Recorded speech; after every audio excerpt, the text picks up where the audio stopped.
नमस्कार, मेरा नाम अल्पेश राठौड़ है और मैं AFC इंडिया लिमिटेड CBPO से रिप्रेजेंट करता हूँ। हम आज जो भारत सरकार की जो स्कीम है 10,000 FPO, उसमें ही जो बना हुआ और AFC इंडिया लिमिटेड और नाफेड इम्प्लीमेंट एजेंसी की ओर से जो जामका एग्रोफेड प्रोड्यूसर कंपनी लिमिटेड जो FPO बना हुआ है, उनके आज हम विजिट करेंगे।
રામ.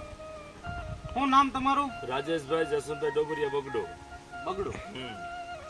રાજેશભાઈ, તમે આપણે અહીંયા જે જામકા એગ્રોફેડ ડેપો છે એની યારે તમે જોડાણા છો? હા, જોડાણો છે. બરાબર. ત્યાં જોડાણા પછી તમારે કઈ ફાયદો? ઘણો ફાયદો છે. શું ફાયદો? અમારે તો દૂર લેવા જવું પડતું, બરાબર? હા, 17 કિલોમીટર દૂર લેવા જવું પડતું. ત્યાં નજીકથી મળી જાય છે. બરાબર. ને દવા ખાતર બધું વ્યાજબી મળી જાય છે.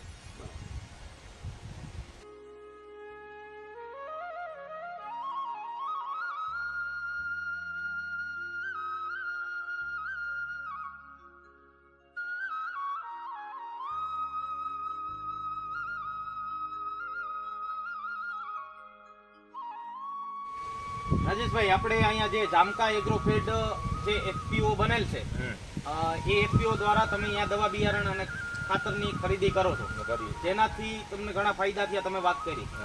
એ સિવાય કે ત્યાંથી કોઈ ડેપોએથી કોઈ કર્મચારી અથવા તો કોઈ તમારા ખેતર સુધી આવે એ કાયમી માટે? બધે કાયમી માટે આવે છે. બધું પૂરતું ધ્યાન દે.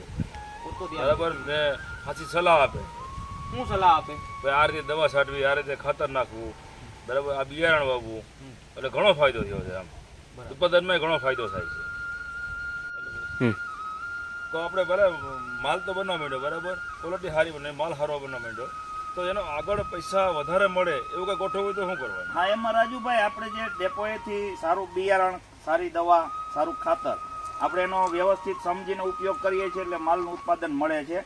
હવે એમ ઉત્પાદનને આપણે કઈ રીતે ભાવ વધારો કરવો અને ખેડૂતને આવક કઈ રીતે વધે એના માટે આપણે સરકારનો જે કંઈ લાભ મળે છે, ખેડૂતોના માલના ઉત્પાદનની આપણે પ્રોસેસ કરી અને બજારમાં વેચી અને આપણે એના પૈસાને વધારે આવક કરી શકીએ એના માટે આપણે સરકારમાં રજૂઆત કરીએ.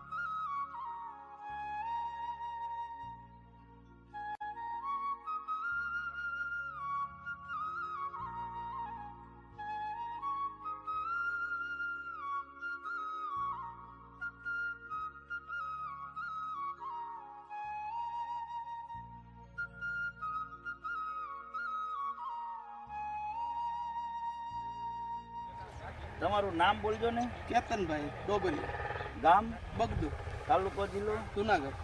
સારું સારું. તમે આપણે અહીંયા બગડુ મુકામે જે જામકા એગ્રોફેડ છે એ ડેપો સાથે તમે જોડાયેલા છો, હા, તો તમને એનાથી કંઈ ફાયદો થયો હોય તો વાત કરશો. સારો ફાયદો થયો છે. અમે બધું જામકા એગ્રો ફેડમાંથી વાપરીએ છીએ. ઉત્પાદન પણ સારું આવે, પણ ભાવ અમને નથી મળતા જોઈએ એવા. એટલે હવે એનું તમે કંઈક કરો. ભાવનું ઉત્પાદન તો અમે સારું લઈએ છીએ, પણ ભાવ નથી આ મળતા. હા, તમારી વાત સાચી છે. હવે આપણે ભાવ માટે પણ સરકારની જે યોજનાઓ છે એમાં આપણે પ્રોસેસિંગ યુનિટ અને આપણો જે માલ છે એની સારી એવી પ્રોસેસ કરી અને બજારમાં આપણે મૂકીએ તો એનો સારો એવો ભાવ મળે, એ આપણી કાર્યવાહી અત્યારે ચાલુ જ છે. અને એના માટે આપણને નાફેડ અને એએફસી દ્વારા બહુ સારું એવું પ્રોત્સાહન મળે છે. એના સપોર્ટથી આપણે ટૂંક સમયમાં જ પ્રોસેસિંગ યુનિટની વિધિ ચાલુ કરી દઈશું. ખૂબ ખૂબ આભાર.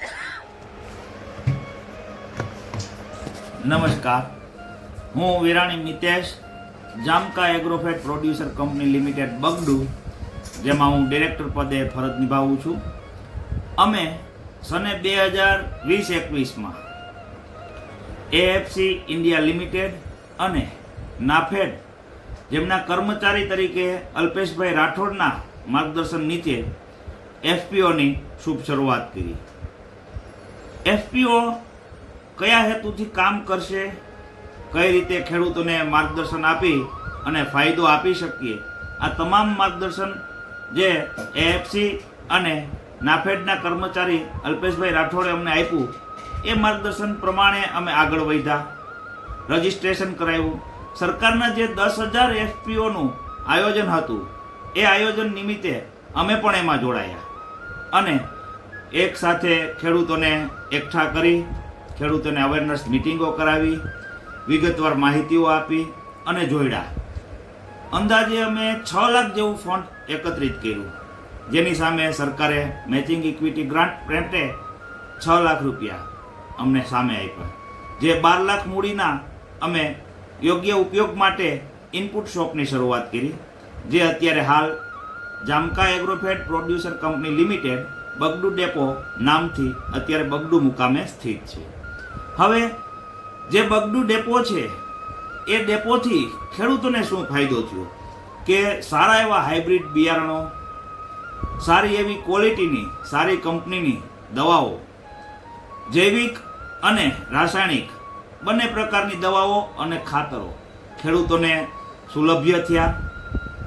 હવે ખેડૂતોને જે માહિતી ઘટતી હતી, જે માહિતીનો અભાવ હતો, એ માહિતી અમને અવારનવાર કર્મચારીઓ દ્વારા પુરવાર કરી અને અમને આપવામાં આવી, જેથી કરી ખેડૂતોને સરકાર દ્વારા જે યોજનાઓનો લાભ આપવામાં આવે, મશીનરીનો લાભ આપવામાં આવે, એ બધી જ ટેકનોલોજીનો ઉપયોગ કરાવતા થયા અને ખેડૂતોને પણ મહેનત પણ ઓછી થઈ, ઉત્પાદન મળ્યું. હવે આગળમાં અલ્પેશભાઈ રાઠોડ, એએફસી ઇન્ડિયા લિમિટેડ તથા નાફેડ દ્વારા અમને જે સહકાર મળ્યો છે, એ સહકારને ધ્યાને લઈ અને ખેડૂતોનો જે માલ ઉત્પન્ન થાય છે, જે અનાજ ઉત્પન્ન કરે છે, ખાસ કરીને અમારો આ એરિયો મગફળી ઉપર છે, તો મગફળી ઉપર રજીસ્ટ્રેશન થયેલો અમારો આ એફપીઓ મગફળીના અનુરૂપ જે કોઈ તેલ છે, તેલનો ગાણો છે, પીનટ બટર છે, વગેરે પ્રોસેસિંગ પ્રક્રિયા કરી અને એના માલને આપણે કઈ રીતે મૂલ્યવર્ધન આપી શકીએ અને ખેડૂતોની આવકમાં વધારો થાય, એ પ્રોસેસિંગ યુનિટ માટે અમને એએફસી ઇન્ડિયા લિમિટેડ અને નાફેડ દ્વારા જે સહકાર અત્યાર સુધી મળ્યો છે, એવો જ સહકાર મળતો રહે એવી આશા સાથે ધન્યવાદ.